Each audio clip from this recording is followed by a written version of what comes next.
Sa kabila nga po ng pagkapanalo ng Los Angeles Clippers sa kanilang game ngayong araw kontra sa Golden State Warriors, ay nag-aagawan lamang nga sila sa top 10 sa Western Conference. Yan naman ang ating unang storya ngayon dito. Nasasabayan ko na rin ang balitang mukhang nagtatanking na naman muli ang San Antonio Spurs at ang balitang tinapos na nga po ni LeBron James ang trade sa usap-usapang palitan ni na Austin Reeves at Zach LaVine. Kaya mga idol, tara!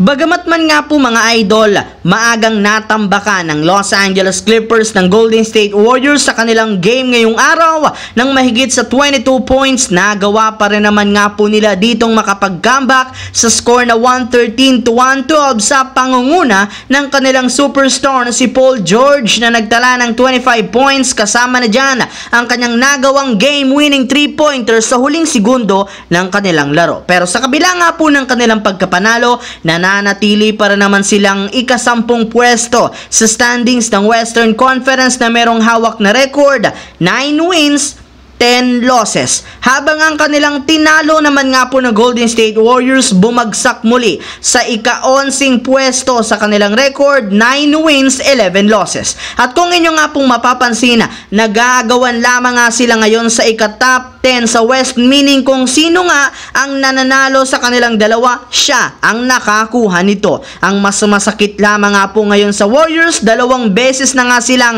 nakakambakan sa loob lamang ng isang linggo, kahit meron na silang 20 plus points na kalamangan sa kanilang laro na hindi magandang senyales para sa kanilang prangkisa. Samantala, pumunta naman tayo sa ating pangalawang storya sa balitang nagtatangking na naman nga daw muli ang San Antonio Spurs. Kung inyo nga pong matatandaan, naging maganda nga ang simula ng Spurs ngayong season matapos nilang matalo ang Phoenix Suns ng 2 sunod na game. Ngunit simula nga po niyan, hindi na nga sila nanalo pa sa mga susunod na laro. Sa katunayan, sa pagkatalo nga po nila noong nakarang araw kontra sa New Orleans Pelicans, umabot na nga sa 14 game ang kanilang kasalukuyang losing streak. Para nga po sa kaalaman ng lahat, eto na nga ang pangalawa sa pinakamahabang pagkatalo na nagawa ng Spurs sa history ng kanilang team. Kaya di na nga naiwasan pa na ilang mga analyst na magtaka at magsabi na mukhang nangangamoy na nga na nagtatangking muli ang kanilang kupunan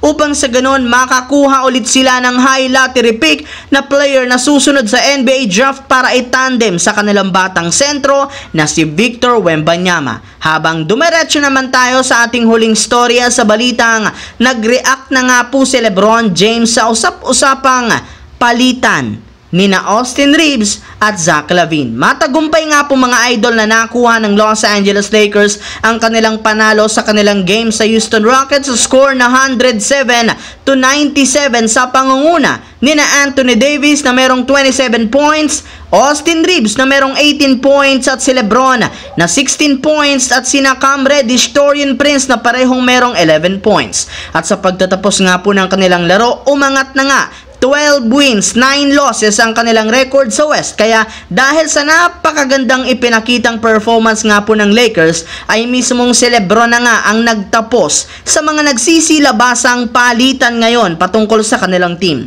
Yes mga idol, ayon nga po sa kanya, ipinamalas pa lang naman nga po ng laro ng Lakers ay masasabi nga niya na meron pa silang ilalakas sa kanilang susunod na laro. Kaya mukhang hindi na rin naman nila kailangan pang gumawa ngayon ng kahit anumang move o malakihang trade. Yes mga idol, tama nga po ang inyong narinig.